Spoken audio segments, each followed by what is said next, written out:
እንዴት ከዚህ ታመጣለች? ከርፋፋ አሁን ገባችባት። ገብተሽ ሂድ አምጣ። ሂድ እናንተ። ይሄ ዶክተር ስም ብሎ ከሚቆጣጠር አንዳንድ ጊዜ ፈገግ ይልናል። አቤት ተው በቃ። አይ አልተውም፣ ጨርሹ እንጂ እንዴ የምን ፈገግታ ምናምን ነው? ዶክተሩ አንዳንድ ጊዜ ፈገግ ቢል ምን ችግር አለን ያልኩት፣ ሌላ ምንም አላልኩም። ዳይመንድ በቃ ወደ ቤት ልሂድ። እና ታዲያ እየሸኘሁሽ አይደል? አይ ተመለስ፣ እኔ ራሴ ሄዳለሁ። ሻኪራ ደግሞ እኔ ደከመኝ አልኩሽ። አይ ግን ማሚ ካንተ ጋር ደስ አይላት። ለምን? ዱርዬ ናቸው ምናምን የምትለው ነገር አለ። ሌቦች ስለነበራችሁ ነው መሰለኝ። ኧረ እባክሽ። አዎ ማሚ ናት እኮ ያለችው። ይኸውልሽ አንቺ ምጅና ጨማምረሽ ንገሪያትሽ። የለችም። እሺ ቆይ ወዴት እየሄደ ነው? እሷ ሳትመለስ የሆነ ነገር አድርጌ ዴቭን በእጄ ማስገባት አለብኝ። ካልሆነ ግን ከባድ ነው የሚሆንብኝ። ፍቅር ወይ ማዬ፣ ምን እያሰብሽ ነው? ምን ትምህርት እንዴት ነው ታዲያ? አሪፍ ነው ማዬ። ጥሩ። ቆይ ማዬ፣ አደይ እዚህ የለችም። ዴቭ ወዴት እየሄደ ነው? እዚህ የማይሆነው ታዲያ አደይ ባትኖር ለሊታማ የለ እንዴ? እሷ ጋር ይሆናል። ያው ሩታም ታውቂያለሽ፣ እሷን እያስታመመቻት ነው። አይ ልጄ እንዴት እንዳሳዘነች ማሚ ብላ ሮጣ ጥምጥም ስትልብኝ። ወይ ምንድን ነው? ምን ነው? ማን ነው? አባዬ ድምጻችን ከሰማ ጥሩ አይመጣም። ስማ አይዞሽ እናቴ፣ እኔ አለሁልሽ። እናትና ልጅ ቆይ ሰውዬ ልጅ ምን አርጊ ነው? አንቺን ያናገረሽ የለም። አዴ ነይ ትንሽ ነሽ። አይ አይሆንም። ልጄን ምንም የማድረግ መብት የለውም። ስለ ልጄ የምወስነው እኔ ብቻ ነኝ። አሁን ነው እንደ አባትነቱ የታየው ገንዘብ ጥቅም ሲገኝበት አይሆንም። ነይ አደይ ልጅ ነይ።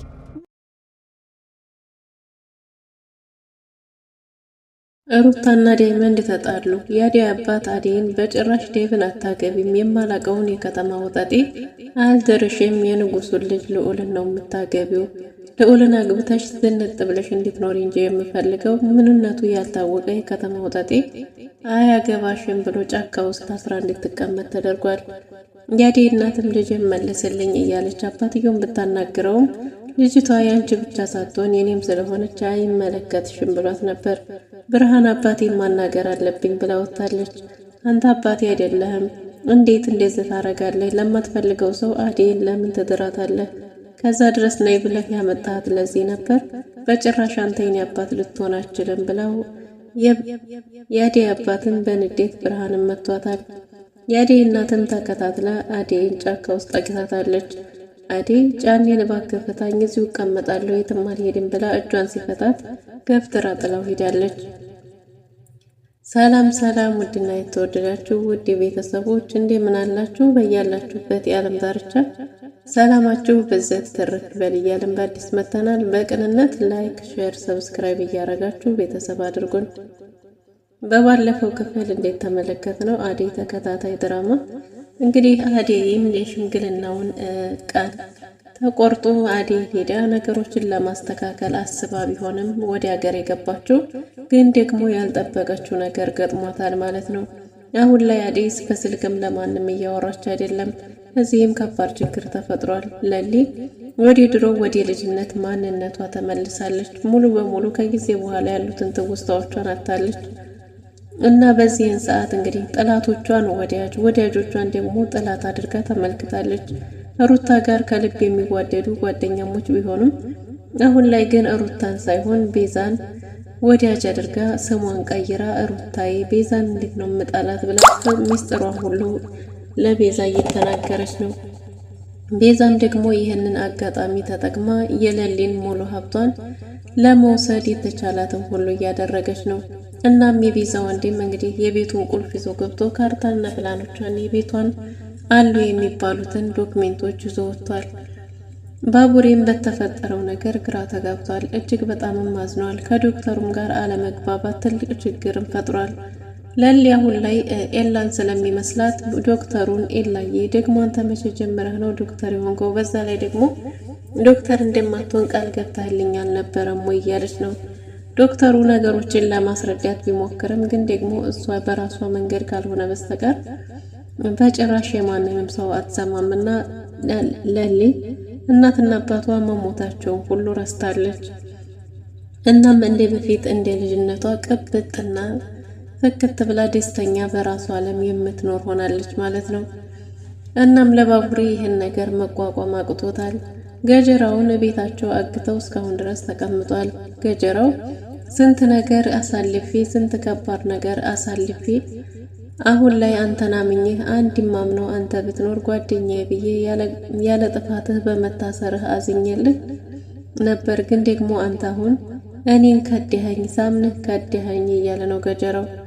ባቡሬም በእናቴና በለሊ መጣህብኝ፣ በማይመጡ መጣህብኝ፣ በእነሱ ከመጣህ ደግሞ በጭራሽ አልመርህም እያለ ነው። ገጀራውን ፈታችሁ ልቀቁኝ ብሎ ነበር። በጭራሽ አልለቅህም፣ ከዚህ ከወጣህ ደግሞ ሌላ ችግር ትፈጥርብኛለህ፣ በለሊና በእኔ መካከል መግባትህ አይቀርም ብሎት ነበር። ለአንዲት ሴት ብለህ እንዴት እኔን ወንድምህን ትከዳኛለህ? እኔ እኮ እንዴት ታናሽ ወንድሜ አይቼህ ነበር፣ አምኜህ ነበር፣ እንዴት የኔን ነገር ታበላሽብኛለህ እያለው ነው። አንተ የምታጣው ገንዘብ ነው፣ እኔ ደግሞ ለሊን ማጣት አልፈልግም። እንዳንተ ተስፋ ቆርጬ ምንም ነገር አለኝ በማልልበት ጊዜ ነው ሰፉና የተገኘችልኝ። ሀሳቤን እንዲቀይር መኖርን እንዲናፍቅ ያደረገችኝ እሷ ስለሆነች በጭራሽ ለሊን ማጣት አልፈልግም። ከዚህ ከወጣ ደግሞ ከለሊና ከኔ እንዲሁም በእናቴ መምጣት ስለማይቀር በጭራሽ ከዚህ አትወጣም። ከዚህ እንኳን ብትወጣ ደግሞ አሳልፌ ለሕግ እሰጥሃለሁ ብሎታል። በዚህን ጊዜ እንግዲህ ገጀራው በጭራሽ እንደዛማ አታረግም እያለ ባቡሬም ብሎታል። ከዚህ የወጣሁ እንደሆነ ሁላችሁም ያልቅላችኋል እያለ ነው። ከዚህ ስለማትወጣ ብዙም አታስብ፣ ከዚህ ከወጣህም ያው እስር ቤት ነው የምታርፈው ብሎታል። እና ገጀራውም እኔን ወንድምህን አሳልፈህ ለአንዲት ሴት ለአንዲት ማትረባ ሴት ብለህ ልትሰጠኝ ነው?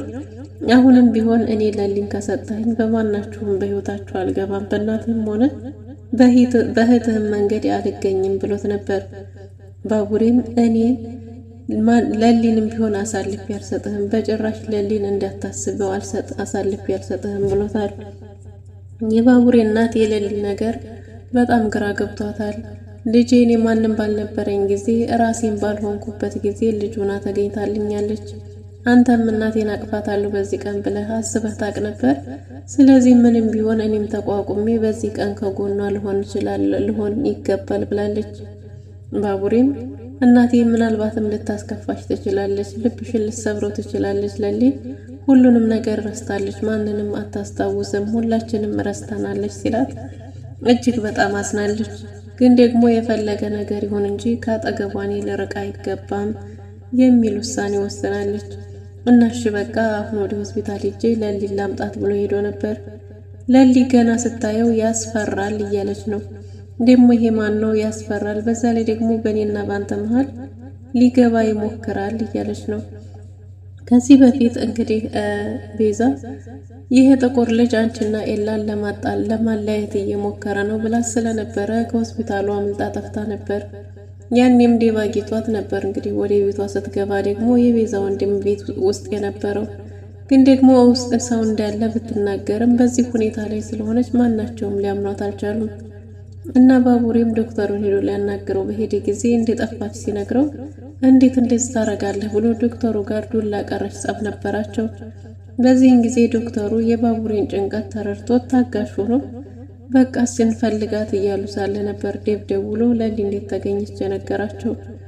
እናም ለሊ ወዲያለችበት አብረው ዶክተሩ ጋር ሄደው ባቡሬ ለሊን ሊያናግራት ቢሞክርም ለሊ ገብታ በሩን ዴቭ ላይ ዘግታ ነበር። ግን ደግሞ ከውስጥ ሰው ስላለ እየጮኸች ወደ ውጭ ወጣ ነበር።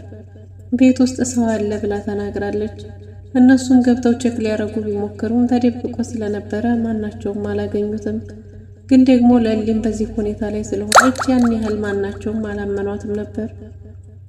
እናም ባቡሬን ደግሞ እዚህ ድረስ ለምን ተከትለኝ መጣ? በጣም ነው የምታስፈራው፣ ታስፈራኛለህ እያለች ነው። ይሄ ነገር ባቡሬን ለመቋቋም አቅቶታል። በዛ ላይ ደግሞ ዶክተሩ ላይ የምትለጣጠፈው ነገር የበለጠ ሰላም ነስቶታል ማለት ነው።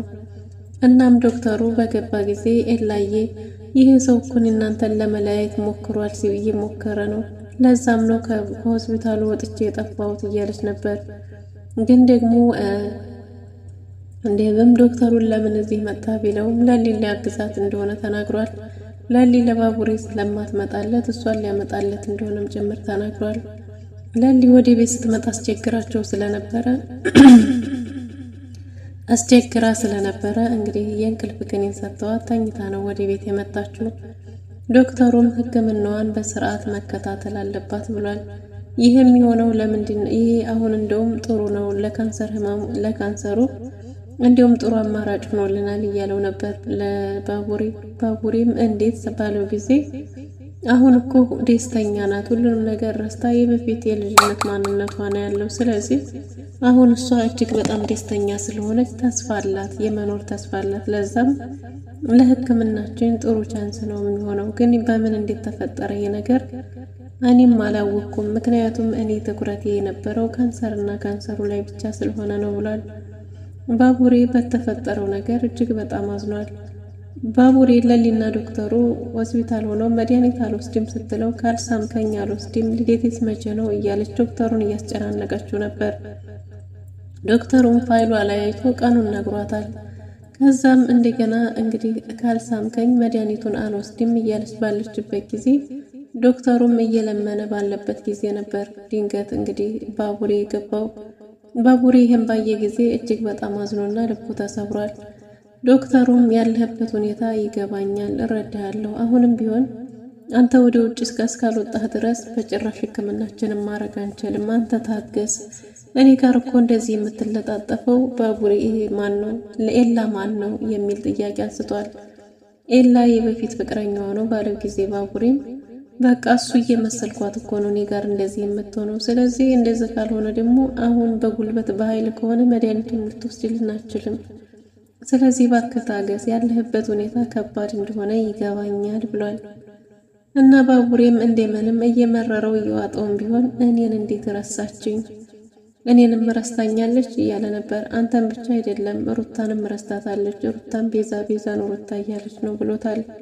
በዚህ ሁኔታ እንግዲህ እጅግ በጣም ባቡሬ ያዝኗል ማለት ነው። እናም ባቡሬ አንዳንድ ጊዜም ህመም ነው ብሎ አምኖ መቀበልን እስከሚያቅተው ደረጃ ላይ ደርሷል። እና ዶክተሩም ሕክምናዋን ትታርግና ከዛ በኋላ እኔ ያደርስልሃለሁ እሺ ስለማትልህ ብሎት ወደ ቤት አደርሶ ነበር። ወደ ቤትም ወስደዋት ተኝታ ስትነቃ ቤቱ ክፍሌም ማን የቀየረው እያለች ነው። ክፍሌም ማን ቀየረው እናቴ እያለች እናቷን ስትጣራ በነበረ ጊዜ ባቡሬ እናት ወይ የልጄ ብላ ሂዳ ነበር። ደሞ አንቺ ማነሽ? ምንድነሽ? እዚህ ምን ታረጊያለሽ? እያለቻት ነበር። እሷም የጓደኛዋ እናት እንደሆነች ነግራታል። የእናቷ ጓደኛ እንደሆነች ነግራታለች። ምግብስ አንቺ ለምን አመጣሽልን? ሰራተኛችን አለች አይደለም ወይ እያለች ነው። ግን ደግሞ እናቷ እሷ እንድትመግባን ነግራት እንደሆነ ነግራታለች። እናቴ ናፍቃኛለች፣ እሷን ማግኘት እፈልጋለሁ እያለች ነው። እናም በዚህን ጊዜ እንግዲህ መድኃኒቱን እንደምንም እያግባባች ምግቡን ከበላች በኋላ መድኃኒቱ ሰጂ ስትላት እንዴ መድኃኒት ለምንድን ነው ደግሞ የምወስደው ብላለች። እናትሽ ሰጂ ብላሽ ነው ስትላትም እሺ ብላ መድኃኒቱን ወስዳለች። ግን ደግሞ ድንገት ባቡሬ ሲመጣ ይሄ ሰው ማን ነው? ለምንድን ነው የሚከታተለኝ? በጣም ያስፈራኛል እያለች ነው። የባቡሬ እናትም ልጇ እንደሆነ ነግራታለች። እንዴ አንቺ ልጅ ነው እንዴ ማሚዬ? ያንቺ ልጅ ከሆነማ እሺ በቃ ብላ ለመቅረብ እየሞከረች ነው። ነገሮች ቀላል አይደሉም። በተለይ ባቡሬን እየፈተኑት ነው። ግን ደግሞ እንደምንም ለመቋቋምና ግዴታ እንክብካቤ ስለሚያስፈልጋት እየታገለ ነው። ቤዛ በሌላ በኩል የለሊን ህመም ለመጠቀሚያ እያደረገችው ነው። እዛ ሆስፒታል ውስጥም ብዙ ስህተቶችን እየሰራች ነው። ግን ደግሞ በነዛ ስህተቶች ሁሉ ተጠያቂ ለማድረግ እየፈለገች ያለችው ዶክተሩን ነው። ሩታ ለሊ ብትረሳትም ግን ደግሞ ከዛ ሆስፒታል አልጠፋ ብላለች። ምክንያቱም ዶክተሩን ያፈቀረችው ትመስላለች። ግን ደግሞ ዶክተሩ ፊቷ ለመፈታቱ የበለጠ እሷንም ያሳሰባት ይመስላል። ዳይመንድ ለሩታና ዶክተሩ ተቃቅፈው ሳለ ድንገት ደርሷል። እንዴ ምን እያረጋችሁ ነው ባለ ጊዜም እንግዲህ አዲ ስለረስ ማን ነው የለሊ ነገር እያሳሰባት እንደሆነ ተናግራለች። ለሊ ትዝሄታለች እያለ ነበር። ዳይመንድም ለሊ ረስታታለች፣ በዚህም ደግሞ ሩታ በጣም አዝናለች እያለው ነበር። እንደዛ ነው ታዲያ እንድታስቢው መለጣጠፉ ምን አስፈለገ እያለ ነው። ዳይመንድ በሩታ የቀና ይመስላል። ሩታም እንግዲህ ወደ ቤት እንሂድ በቃ እኔም ስራልኝ ባለ ጊዜ ዶክተሩ ጋር ምን ታረጊያለሽ እያላት ነበር። ምንም ያው ለሊ ረስታኛለች፣ በጣም ደብሮኛል እያለች ነበር። በዚህ ሁኔታ እንግዲህ ዳይመንድ ሩታን እንዴ ታዲያ ከሱ ጋር አንቺ ምን እያረግሽ ነው? እውነት የለሊ ጉዳይ አሳስቦሽ ነው እያላት ነበር። ዳይመንድ ዶክተሩ ግን ፊቱ ማይፈታው ለምንድን ነው የሚል ጥያቄ አንስታለች። እንዴ የሱ ፊት መፈታት አለመፈታት አንቺ ምን አሳስበሽ እያለች ነው። ፈገግ ቢል ጥሩ ነው ብዬ ነው እያለች ሌላ ውስጥ እንደገባች አስታውቃል። በዚህን ጊዜ እንግዲህ ዳይመንድ የምታወራው ነገር ብዙ ያን ያህል እየገባው ስላልሆነ ወደ ቤት እየሸኛት ነበር። ከዛ በቃ ወደ ቤት ልሂድ ባለች ጊዜ እየሸኘሁሽ አይደል እንዴት ታዲያ እየሄድሽ እኮ ነው ብሏት ነበር። እሷም አይ ከዚህ በኋላ እኔ ራሴን ችዬ እሄዳለሁ፣ አንተን ማሚ ካየች ደስ አይላትም፣ ምክንያቱም እናንተ ሌባ ምናምን ስለሆናችሁ ይደብራታል ብለዋለች። እስከ ዛሬ ድረስ ከኔ ከሌባው ጋር ከቆየሽ በኋላ ዛሬ ምን ተገይቶ እንዴት ሳልሽ ብሎ ዳይመንድ እጅግ በጣም ከፍቶታል። ነገሩ እንዲህ ነው ብሎ በቃ ከዚህ በኋላ እኔና አንቺ አንተዋወቅም ብሎ ጥሏት ሄዷል። ሩታም ያን ያህል የዳይመንድ ነገር አልገረማትም። ምክንያቱም ሀሳቧ ያለው ከዶክተሩ ጋር ስለሆነ ፍቅር የአደይና የዴቭ ነገር እያሳሰባት ነው። አደይ ከመምጣቷ በፊት የሆነ ነገር እስካላደረኩ ድረስ እነሱን መለየት አልችልም እያለች ተንኮል እየቀመረች በሀሳብ ሄዳለች። እናቷም ፍቅር የኔ ልጅ ምን እያሰብች ነው ባለቻት ጊዜ አይ ምንም እያሰበች እንዳልሆነ ተናግራለች። የፍቅር እናትም ለሊን በጣም አሟታል ብላ ሂዳ እንድትጠይቃትና ስለ ትምህርቷም እየጠየቀቻት ነበር። ሁሉም ነገር ሰላም ነው ብላለች። ግን ደግሞ ለሩታ አደይና ዴቭን እንዲጋቡ ልትፈቅጅላቸው ነው ወይ እያለች ነው። ሩታም ምን የእነሱ መጋባት አለመጋባት ከኔ ምንም ፍቃድ አያስፈልጋቸውም፣ ራሳቸውን ችለው መጋባት ይችላሉ ብላለች። ግን ደግሞ ሮማን ስትመጣ ሮማንም እናቷን አስፈቅዳ ለሊን መጠየቅ እፈልጋለሁ ብላ ነበር። የፍቅር እናትም አየሻት ሮማን ያው ሁሉ ነገር አሳልፋ ከተማ መታ ብዙ ወዳጆችን እያፈራች ነው። ስለዚህ አንቺም ለሊን እንዴት ጠይቂያት፣ በጣም ነው የምታሳዝነው ብላታለች። ሩታ ለሮማን የተሰማትን ስሜት ሁሉ ስለ ዶክተሩ ነግራታለች። እናም ይሄን ልነግሪ ነበር የጠራሽኝ ባለቻት ጊዜ ሩታም እና ታዲያ ይህን ካላንቺ ካላማከርኩ ለማን ላማክራለሁ እያለች ነው። አሁን ላይ የሩታና የሮማን ቀረቤታ ጥሩ የሚባል ጓደኝነት ደረጃ ላይ ደርሷል። አደይ በሌላ በኩል ከነጫኔ አምልጣ እየሮጠች ጫካ ውስጥ ተደብቃለች። አባቷን ፈልጋችሁ የገባችበት ገብታችሁ አምጡ እያለ ነው። እናም እንግዲህ የፍቅር የአደይ እናትም ልጇን ተከታትላ ያለችበትን ደርሳለች። እንደ እናቴ አባዬ ዝና ያለው ድምፅሽን ቀንሽ ካየን ጥሩ አይሆንም እያለች ሳለ ድንገት መጥተዋል። አደይን ይዟል ሊሄድም ሲል እኔ በጭራሽ ልጄን አልሰጥህም፣ ለማንም እያገባ ለሚፈታ ራሱን ላልሆነ ሰው ልጄን አሳልፌ አልሰጥም፣ በዛ ላይ ደግሞ አሁን ነው እንዴ ልጅነቱ ትዝ ያለ ጥቅም ሲገኝበት እያለች ነው ብላ ልጇን አደይን እጇን አንጠልጥላ ይዛ ሄዳለች። ግን ደግሞ የአደይ አባት ተከትላችሁ የገባችበት ገብታችሁ ልጄን አምጡ ብሎ ነጫኔ ልኳቸዋል። በሌላ በኩል አበበ የአባቱ ጠላቶች እሱንም እያሳደዱት ያለበት ድረስ መጥተዋል። በዚህን ጊዜ እንግዲህ ከቤት ወጥቶ አሹን የተፈጠረውን ነገር ነግሮታል። አሹም የአደይ አባት እሳቸው ራሳቸው እኛም ቢያሰቃዩንም ግን ሌላ ጠላት ሲመጣ እጃቸውን አጣጥፎ ቁጭ ያሉምና እሳቸው ማወቅ አለባቸው እያለው ነበር። ለሄለንም ደብዳቤ ያስቀምጦላት እኔ መጥቼ እኔነቴን ሳታቂ በር እንዲያትከፍቼ ለስራ ጉዳይ ለተወሰነ ጊዜ ዘወር ብያለሁ ብሎ መልእክት አስቀምጦላታል። መልእክቱን አንብባ ሳትጨርስ በር ተንኳኩቷል። በሄለን ላይ ምን ሊፈጠር ይችላል የሚለውን በቀጣይ ክፍል እንመጣለን። ለዛሬ ነበረን ቆይታ ይመስል ነበር። መልካም ጊዜ